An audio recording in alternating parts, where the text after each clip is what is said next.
Visiting here with Josh Walters, assistant coach for UCLA, and coach, you've been with Amanda Cromwell for a number of years at UCLA and at UCF, and then you were on Mark Krikorian's staff at Florida State. So if you could just share with us your thoughts on each of the coaches and what you've gained from them. Definitely been lucky in my career to work for two quality coaches. I mean, Amanda, I think, is one of the best coaches in the country, and I can also say the same thing about Mark. I mean, I learned a ton from Mark. Mark actually changed my philosophy about the game.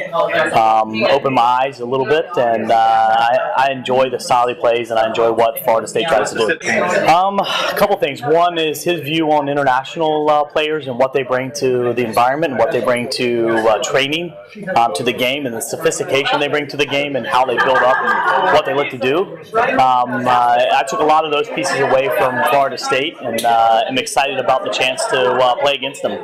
Yeah, Amanda's fantastic. I mean, Amanda's the type of coach that gives all of her assistants responsibility and lets you go at it. You know, I have a big part in what we do from an attacking standpoint, and you know, she gives you the freedom as a coach, just like the players say. They get freedom to play. As coaches, we get freedom to coach, you know, which is a lot of fun. I will say, I think there wasn't a better coach or better choice than Amanda to coach at UCLA. I mean, her coaching high caliber players is pretty special. And, you know, she was one. I mean, she's done everything that they dream about doing as a player, you know, and hopefully now as a coach, you know, we can do the same thing. As far as the transition goes, you know, for my family, we've been, you know, my career started at the University of Houston, and then Utah State, then Florida State, and my wife is from Tallahassee, so it was a great move to us to go to Florida State, then off to UCF with Amanda, and now to UCLA.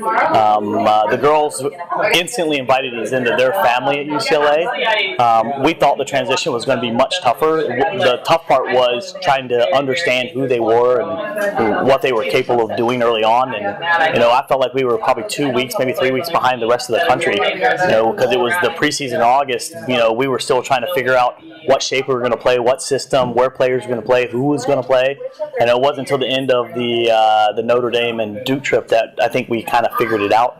Definitely, the Notre Dame game, I think, was the first game for the girls and for the staff to say, all right, you know, we've got a team, and what we're doing is definitely working, because you know, in that game we were able to generate a ton and keep them from. I mean, I think they had one shot in the game. You know, and it was after that we said, all right, we have a tremendous defense, a great goalkeeper. You know, what's possible for us?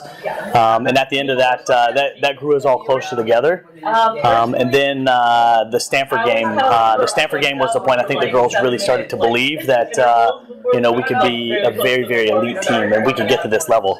Well, as soon as you walk into the doors at UCLA, you see these 109 national championship trophies just lined up against the wall. And you get the sense. Our very first coaches meeting that Amanda and I went to, we show up, we sit down, and there you've got, I think it was maybe women's water polo. You know, the coach was apologizing for being number 2 in the nation.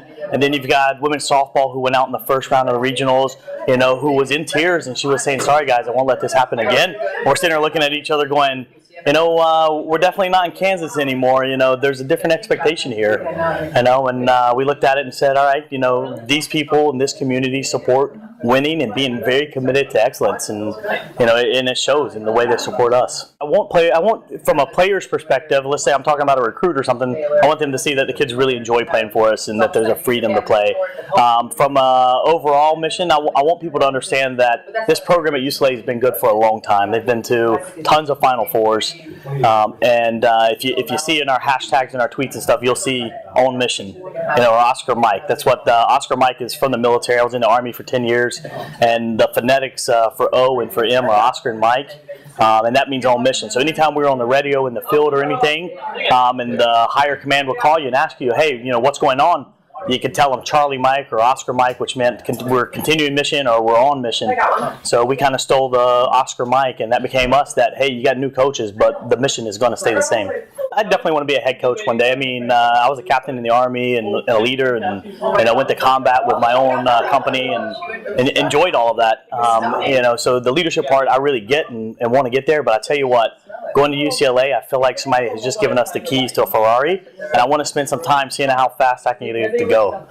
I know we're recruiting some really good players for 2016 and 2017 that I think will continue the tradition at UCLA. One final question. Watching you guys practice the other day, and you're talking about the military. Yeah. In some ways, you're literally running drills. They're kind of like military precision, and you want different people have to combine the right, the set plays and stuff you guys are running. Yeah. A little deception in there, which is kind of military-like. If you could just compare your military background to.